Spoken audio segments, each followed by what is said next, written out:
Құрметті жиналысқа қатысушылар, бүгін жиналып отырған себебіміз Қазақстан облысы Қатон-Қарағай ауданындағы Қазақстан Республикасы көлік министрлігі азаматтық авиация комитетінің қазагронавигация Шығыс Қазақстан облысы Қатон-Қарағай ауданының ұшу-қону жолағы бар әуежай жобасы ықтимал әсерлер туралы есептері бойынша әзірленген қоғамдық тыңдаулар ұйымдастырып отырмыз.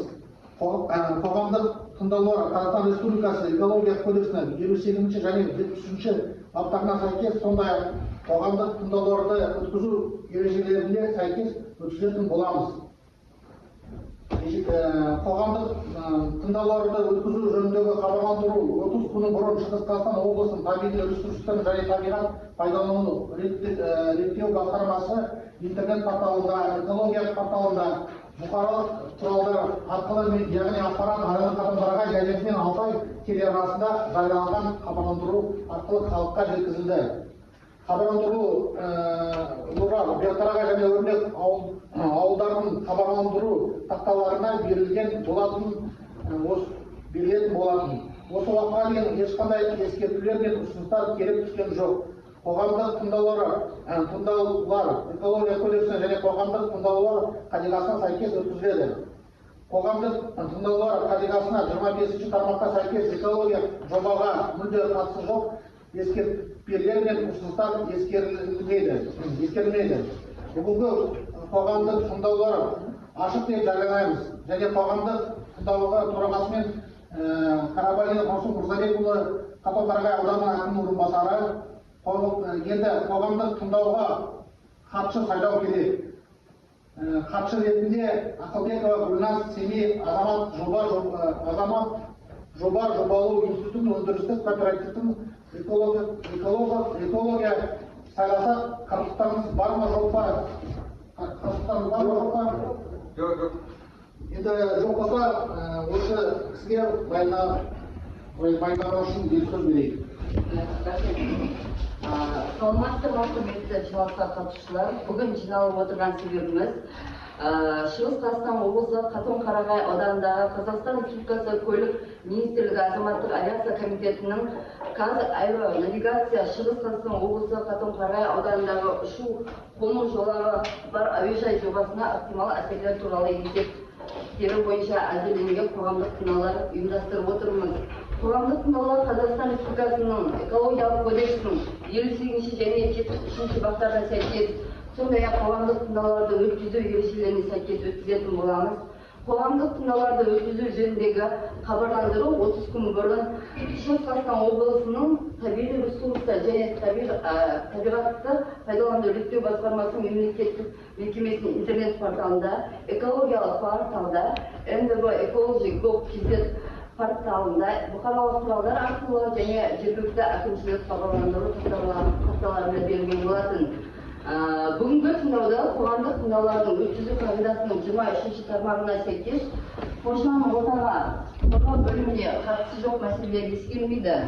Қазақстан Республикасы көлік министрлігі азаматтық авиация комитетінің қазаэронавигация Шығыс Қазақстан облысы Қатон-Қарағай ауданының ұшу-қону жолағы бар әуежай жобасына ықтимал әсерлер туралы есептері, қоршаған ортаны қорғау эмиссиялар нормативтері жобасы, қалдықтарды басқару бағдарламасы, өндірістік экологиялық бақылау басқармасы және қоршаған ортаны қорғау жөніндегі іс-шаралар жоспарлары әзірленген болатын.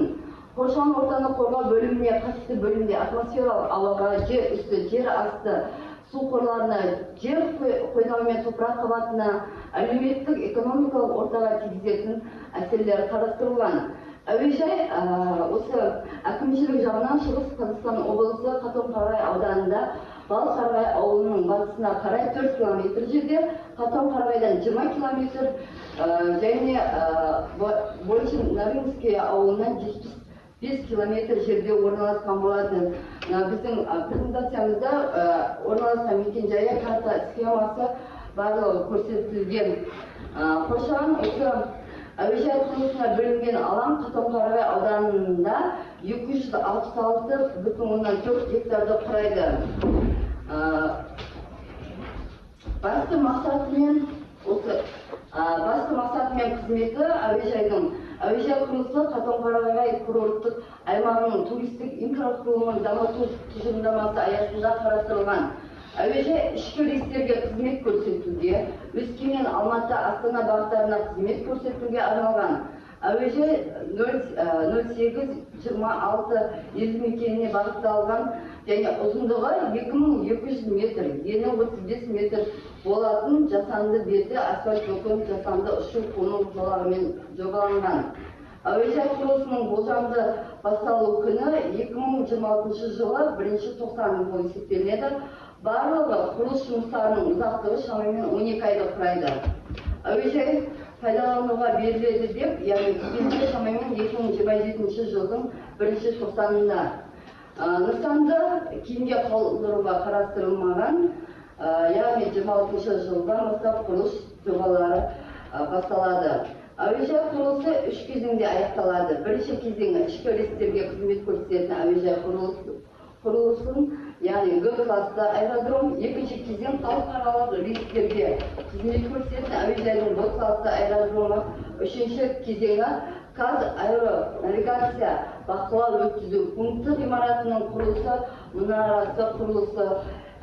Осы құрылыс монтаждау жұмыстары кезінде, яғни әуежайды салу кезінде атмосфералық ауаға топырақты қазу және толтыру байланысты жұмыстар кезінде шаңды материалдарды құю кезінде дәнекерлеу, сұрылау, гидрооқшаулау жұмыстары кезінде сондай-ақ осы құрылыс процесінің қолданылатын құрылыс машиналарымен жабдықталатын ластаушы шаңдар, яғни заттар түседі.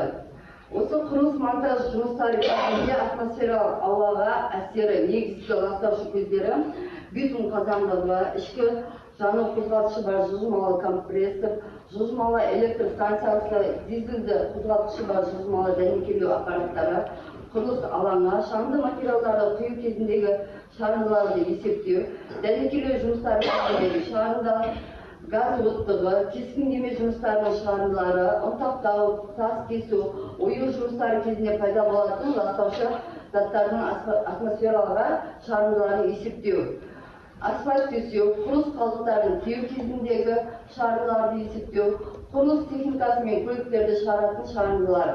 Яғни осы біздегі ластаушы көздерден шығатын жылдық шығарындысы құрылысы кезінде жылына 182,069 тоннаны құрайды. Әуежайда жұмыс істеу кезінде атмосфералық ауаға негізгі ластаушы көздер шығады. Яғни бұл жерде көмірмен жұмыс істейтін ыстық су қазандықтары, жөндеу цехының желдеткіш қондырғысы, механикалық бөлім, дәнекерлеу бөлімі, авиациялық керосин цистерналарының тыныс алу клапандары, жанармай құю станцияларының цистерналарының тыныс алу клапандары, жанармай құю станцияларының диспенсерлері, өрт сөндіру станциясының желдеткіш қондырғысы, гаражды желдету қондырғысы, көмір қоймасы, көмір су посты, көмірді толтыру, күл мен шартты контейнерге төгу. Осы әуежайдың жұмыс істеу кезіндегі атмосфералық ауаға негізгі ластаушы көздердің шығарындылары жұмыс істеу кезінде жылына 109,994 тоннаны құрайды. Су қабатына әсері. Осы Қатон-Қарағай ауданы бойынша аудан ресурстарына, яғни су алқаптарына өте бай болып келеді. Ең ірі өзендері Бұқтырма және Нарын салалары бар Ертіс. Ертісте Бұқтырма су қоймасы орналасқан. Тау өзендерінде сарқырамалар бар. Ең үлкені Көккөл, биіктігі шамамен 80 метр құрайды. Су қабатына әсері су қорғау аймағы мен белдеуінен тыс жерде орналасқан. Сондықтан су қабатына әсері кері әсері тигізбейді. Әуежайдың жұмыс істеу кезінде қалдықтар пайда болады. Яғни құрылыс жұмыстары кезінде қалдықтардың алты түрі пайда болады. Бұл жерде бірінші темір және болат қалдықтары 50 мың тоннаны құрайды. Яғни құрылыс монтаждау жұмыстары кезінде пайда болады қалдықтар. Екінші аралас құрылыс қалдықтары 1 мың тоннаны құрайды. Яғни бұл құрылыс монтаждау жұмыстары кезінде пайда болады. Құрамында органикалық еріткіштер немесе басқа да қауіпті заттар бар, бояулар мен лак материалдарының қалдықтары.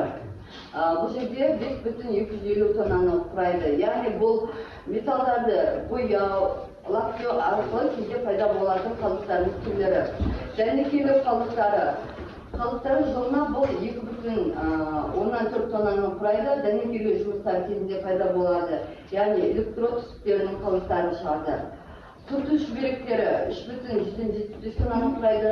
Яғни бұл жерде сүртетін материалдар, механизмдерді, бөлшектерді, машиналарды сүрту арқылы шүберектердің қалдықтары шығады. Және тұрмыстық қалдықтар 37,500 тоннаны құрайды. Бұл тұрмыстық қалдықтар, яғни қызметшілерден сүзілетін қалдықтар болып табылады.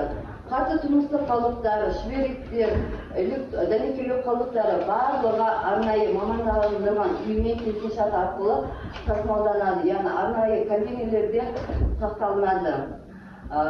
Учаскеде автокөліктердің қалдықтары, яғни шиналар, сүзгілер, пайдаланылған жанар-жағармайлар сүзілмейді, өйткені барлық жөндеу жұмыстары осы станцияда жүргізіледі. Әуежайлық пайдалану кезінде қалдықтардың 15 түрі пайда болады. Бірінші ол қазандықтың күл және шымат қалдықтары шамамен 529,968 тоннаны құрайды. Құрамда сынақ бар шамдар, яғни 150 тоннаны жылына құрайды. Қатты тұрмыстық қалдықтар 3000 тоннаны құрайды. Электронды сынықтар шамамен 10.000 тоннаны құрайды. Тазарту системалары мұнай шламы шамамен 1,5 тоннаны құрайды. Пайдаланылған шиналар шамамен 2 тоннаны құрайды. Темір және болат қалдықтары 10 тоннаны құрайды. Мұнай қалдықтары жылына 2 тонна. Бояу және лак контейнерлерге жылына шамамен 2 тоннаны құрайды. Дәнекерлеу электродтары 2 тоннаны құрайды. Май сүзгілері жылына 60 тоннаны құрайды. Тазарту қоспалары мұнай шламы шамамен 2 тоннаны. Құрылыс қалдықтары жылына 5 тоннаны құрайды. Медициналық қалдықтар 1 тонна, майлы шүберектер 1 тонна құрайды. Осы барлық қалдықтар арнайы контейнерлерде, арнайы алаңшаларда жинақталып, келісім шарт бойынша тасымалданады. Қалдықтардың, яғни физикалық әсері осы құрылыс жұмыстары кезінде, пайдалану жұмыстары кезінде белгілі нормада физикалық шум, вибрация бөлінбейді, адам өміріне кері әсері байқалмайды, өйткені ең жақын тұрған үйлер 4 км жерде орналасқан. Осылайша физикалық факторлардың қоршаған ортаға әсердің ең төмен мәні болып табылады. Өсімдік және жануарлар әлеміне әсері. Қатон-қарағай аумағында жусан, қауырсынды шөп, бетенген, тал, көктерек, қайың, қарағай, шырша өседі. Ауданда Қатон-қарағай өлкесі ұлттық табиғи паркі орналасқан. Жоба алаңда жасыл, осы қызыл кітапқа енген сирек, эндемикалық және құрып кету қаупі төнген өсімдік түрлері мен дәрілік өсімдіктер жобаның аумағында тікелей өспейді.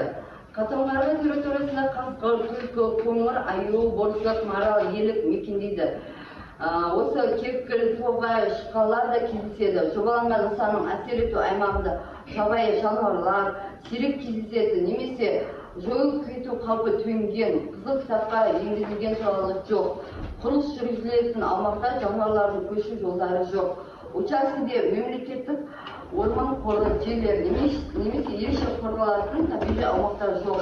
Флора мен фаунаға кері әсері байқалмайды. Осы әуежайдың құрылыс монтажы жұмыстары кезінде, пайдалану кезінде қоршаған ортаны қорғау жөніндегі іс-шаралар қарастырылған. Біріншіден, осы құрылыс жұмыстары кезінде аумақты ылғалдандыру арқылы шаң-тозаңды басу. Екінші, атмосфералық ауаның сапасын бақылау, әсер ету аймағы бойынша. Үшінші, тұтыну қалдықтары, яғни үшінші тұлғаға беру. Төртінші, топырақтың жанар-жағармай материалдарын ластаудан қорғанудың мақсатында машиналар мен механизмдерге жанармайдың арнайы жанар-жағармай станцияларында жүзеге асыру. Сарқынды суларды белгіленген орындарға шығару, санитарлық қорғау аймағын көгалдандыру, технологиялық өндірістік нормаларын қатаң сақтауын бақылауды күшейту, атмосфералық ауаға шыққан шаңдарды бақылау және қадағалау. Стационарлық көздерден ластаушы заттардың шығаруларының алдын алу және азайту бойынша іс-шараларды жүзеге асыру. Яғни уақытылы техникалық қызметтерді көрсету арқылы тазартудың пайдалану дәрежесін сақтау. Аумақты абаттандыру, яғни жасыл жиілікті ұлғайту, кәсіпорын аумағына ағаш бөлімі тұрғызу. Экологиялық зерттеу фонын анықтау, қоршаған ортаға жағдайларын қоршаған орта сәйкескендіру мүмкін теріс әсер ету индустриялық бойынша іс-шаралар, экожүйелер және даму бағдарламалары мен жоспарларға арналған іс-шараларды ластауды азайту жүзеге асыру. Қорытындылай келе бүгінгі Қазақстан Республикасы Көлік Министрлігі Азаматтық авиация комитетінің Қазаэронавигация Шығыс Қазақстан облысы Қатон-Қарағай ауданында ұшып-қону жолағы бар әуежай жобасына ықтимал әсерлер туралы есеп беру жобасының жұмыс кезінде атмосфералық ауаға, жер үсті, жер асты топырақ қабатына, сондай-ақ құнарлы топырақ қабатына кері әсері байқалмайды. Осы бүгінгі біздің ықтимал әсерлер туралы есептер жобасы бойынша бізден Қазақстан Республикасының денсаулық сақтау министрлігі санитарлық эпидемиология бақылау департаментінің осы көліктегі санитарлық эпидемиология бақылау департаментінің 16 маусымдағы ескертулері келіп түскен. Осы ескертулері бойынша бізде жоба бойынша 13 ескертулер берілген. Бұл ескертулер бірінші жұмыс істеу кезеңінде суды тұтыну, су алу объектісінің орналасу орнын таңдау бойынша геологиялық және гидрогеологиялық деректер жоқ. Ауыз суға пайдаланылатын судың санитарлық эпидемиология қауіпсіздік талаптарына сәйкестігі расталмаған. Осы 13 ескертулер берген, бірақ біз барлық осы ескертулердің бәріне жауап жазып, жер учаскесінің радиациялық қауіпсіздік талаптарына сәйкестігін растайтын деректер жоқ деген. Ал бұл жерде бізде жауап барлығы арнайы ұйым жобаланатын учаскеде ауадағы радиациялық фонды радиация деңгейін өлшеу және топырақтағы радонды зерттеу бойынша жүргізген сынақтар бойынша радиациялық фонд гамма фон дозасының жылдамдығы қалыпты диапазонда екенін, радон мен оның ыдырау өнімдерінің құрамын өлшеу нормативтік құжаттарға сәйкес рұқсат етілген шектен аспайтыны анықталған, зерттеу хаттамалары жобалық құжаттамамен бірге беріледі. Объектінің пайдалану кезінде иондаушы сәулелену көзі болып табылатын жабдықты пайдалану жоқ. Барлық сұрақтарға ескертулерге жауап бердік. Бүгінгі қоғамдық тыңдауының баяндамасы бойынша сұрақтарыңыз, ұсыныстарыңыз болса. Иә, тыңдаймыз. Сұрақтарыңыз бар ма? Осы жоба бойынша, экология бойынша. Ең жақын ауыл 4 километр дедіңіз бе? Иә. Мен немесе 1200 ғой. Оғай 4 километр болды. Көрдік? Көрдік ауылы. Сіз Белқарағайда қонасыз ба? Белқарағайда ауылы. Бізде ауыл ғой, бізде елміз. Бізде үйде тұрамыз. Ол жоба бойынша барлығы өздері есептеп өлшеп жазылғанда Белқарағай ауылы батысқа қарай 4 километрде деген. Қатон-Қарағайдан 20 километр жерде деп жазылған. Ең жақын үй 4 километр дедіңіз бе? Мен әлде қат оқыдым ба? Белқарағай ауылы, 4 километр. Қатысы жоқ, е? Жоқ. Неге? Орден тең қатысы жоқ, орден қатысы бол керек. Өрнек елді мекені деп қосап жіберемін, өрнек елді мекені. Қанша мұнда 200 ба? Мен үйбеше, мен прямо қай жолмен жүріп жүрмін? 1200. Айналғанда 1200 шақырым. 300 болады. Кешіріңіз, сіздің сұрағыңыз ма енді 1200 болғандықтан әсері қандай деп айтқым келеді? Жоқ, ана несіне жазылғанда жалған әңгіме айттым ғой, қалай деген ой пайда болады ғой адамға. Әсері қандай сонша? Мен жемейді, нәрсені жемейді. Некенің әсерін айта кетсеңіз қандай болады? Барлығын түсіндіріп айтып бердік қой, зиянды әсері жоқ, шектік нормаға сәйкес барлығы. Қоршаған ортаға зиянды әсері жоқ, өйткені қазіргі бізде санитарлы эпидемиологиялық қорытынды бойынша 1000 километр жерде орналасу қажет. Ол ешқандай зиянды әсері жоқ. Қазір салып жатқандарыңыз, иә? Иә. Ертең ұшақ ұшып келген жағдайда сол кезде қандай зиянды әсері болады? Оған зиянды әсері болмайды. Кез келген ұшақ ұшып келіп қонуға келген кезде ода қосымша жанар жағармай болады аттармен, солай ма? Ол келіп қонарда ол жанар жағармайды төгу керек. Ұшақ авария болғанда жанып өртенбес. Сонда оны қайда төгеді? Төгілмейді, төгілген жағдайда арнайы контейнерлерге сақталады. Ол ұшып келесіға дейін төгілді, қалай контейнерге салады? Астынан ұшпайды ғой. қалай ұшады? Ол аспанға қайтып Төгілмейді ма ағай? аспанға келесінде бұл артық денеге үші төгілуші Жоқ. Жолға болғанда сол жанармайды жағу үшін екі-алты рет айдалып барып бітіріп барып қонды ғой. Сондай жағдайда қалай болды? Мына сұрақ қойылды ғой. Сұраққа жауапты, нақты біз хаттамада көрсетейік. Жоқ дейді. Ертең бұл хаттаманы сайтта көрсетеміз. Ертең зерттеледі бұның ертең. Болашақта өзі салынады. Осы есептің бәрін ертең саралау керек. Мынау азаматтар осындай жұмыс жасап келді деп отыр ғой. Осы сұрағыңыз өте дұрыс. Осы сұрағыңызға жауапты мына әкімдік сайтқа орналастыру керек. Жоқ, ешқандай әсері жоқ. Бұл сол ары қарай жұмыс істей береміз ары қарай. Егер ертең сұрақтар болса, бұл хаттаманы көтереміз. Одан кейін мына жерде келесі бір сұрақ. Ол жаңағы экология несі бәрі жақсы ғой. Ендігі бір сұрақ, мына ауылдың 54 адамның жері кетіп отыр. Өте маңызды сұрақ. Осы 54 адам осы ауылдың тең жартысынан көбі деген сөз. Сонда ол кісілер қалай өмір сүреді? Біріншіден. Екіншіден сол кісілер сол жерді аламыз деп алып, соған залогқа қойып, біреу техникалды, біреу астық алды, біреу не алды. Ертең ол келген ол жердің ақшасын төлеу керек, солай ма? Сонда төлеген кезде ол ақшаны қайтеміз. Біз аэропорт салып жатыр, тосатырмыз деп айтамын, ана банкке қалай болады? Негізі сұрағыңыз өте дұрыс. Біріншіден бұл жерді біз рәсімдеу жұмыстарын қазір жобалау жұмыстары басталып жатыр. Ол құрылыс басталардың алдында ол жер біз шекарасын айқындауымыз керек. Егер ол банкте залог имущество болса, онда бұл сұрақ шешуді тез болады. Жер кодексінің 82-ші бабы бойынша жаңағы кеткен жердің иесіне баяғы мемлекеттен соған дәл сәйкес жер берілуге керек, өтемақы төлену керек. Ол қалай болады? Бізде енді бұл жергілікті бюджет 84-ші бабы бойынша жер кодексінің. Өте дұрыс. Бірақ енді бұл жергілікті бюджеттің есептеледі. Енді әкімдік бұл жұмысты қазір іске асырады. Оның біріншісі ол жер учаскесін беру керек, немесе ақшалай компенсация болу. Оны бәрін білеміз. Бірақ қазіргі таңда біз құрылыс жұмыстарын тоқтата алмаймыз. Бізде де тапсырма бар. Президенттің тапсырмасын орындауымыз керек. Сондықтан әкімдікпен, осы халықпен үш жақты бірігіп жұмыс істейміз. Ешкімнің құқықтарын бұзу ондайға болмайды. Сол халықтың көкірегіне келген сұрақтар да осы. Ол мен естіген. Бұл сұрақтың өткен мынау қазіргі сіздер осы жер телімдерінің қожайындары негізгі шағын жерде тұрмыз. Сөйтесің біз ең жақсы жерді алып тұрмыз ғой әуелі. Енді әкімдік басқа жерді беру мүмкіндігін қарастыру керек бірінші. Екіншіден бұл сұрақты ертең облыс әкімдігінде көтереміз. Өйткені бұл өте маңызды сұрақ. Ең маңызды сұрақ осы негізі. Сондықтан да сұрағыңызға рахмет. Сіз сұрақты хаттамаға қосыңыз и біздің шешімімізді айтқан нәрсені жауабыңызды қосыңыз. Жиналыстан кейін жеке қабылдаймын, кездесейік.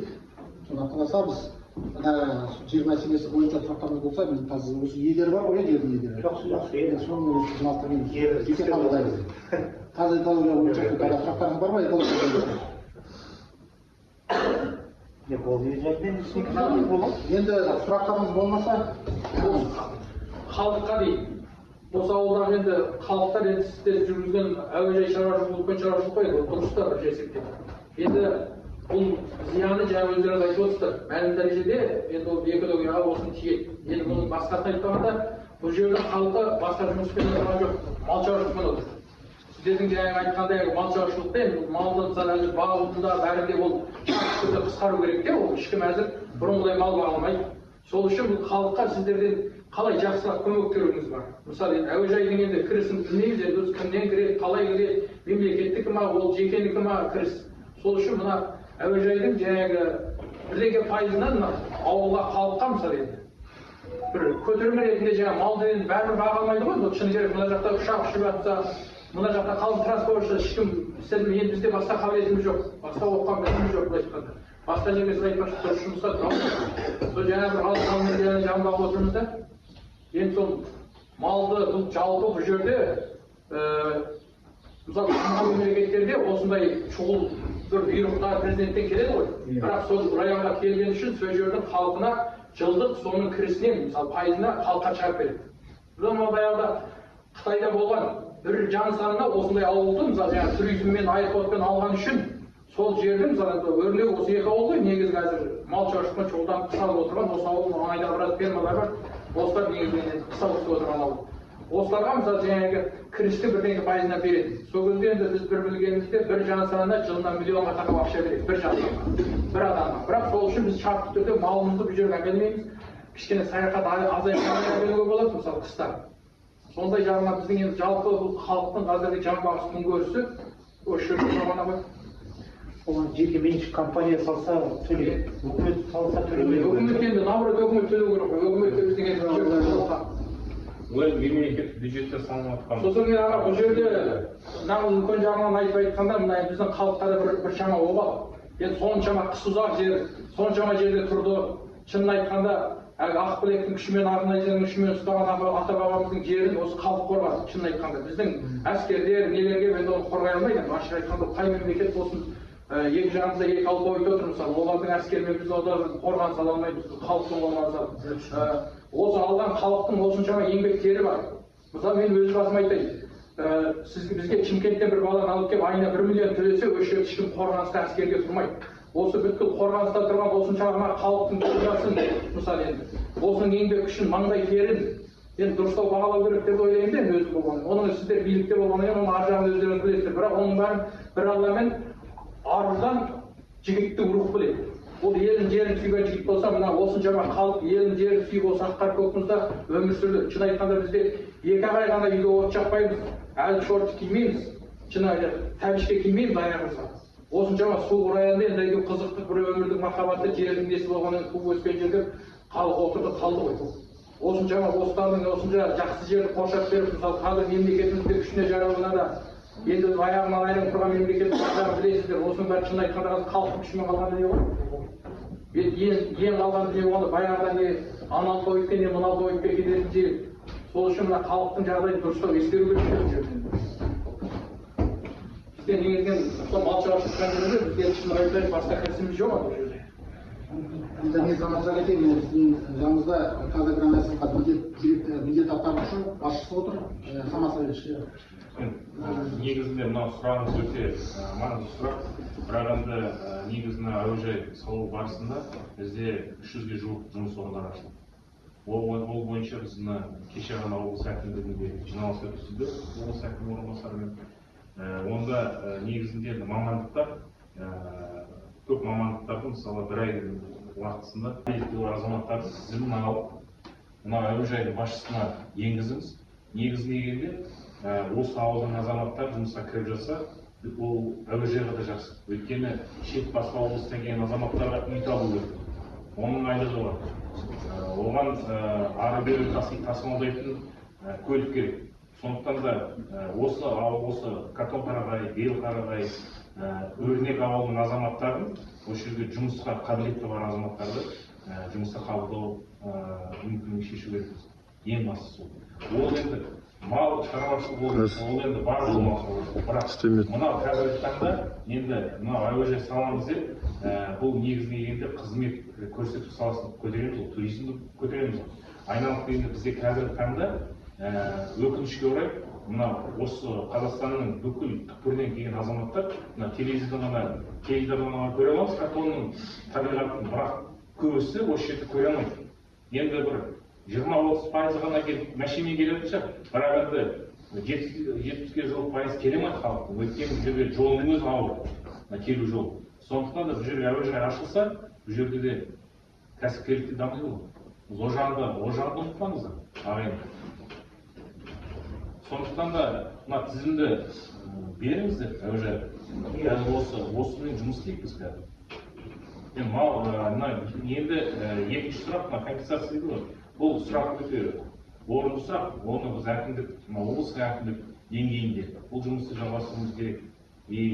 Біздің негізгі жолымыз үш жақтап келісіп шешуіміз керек.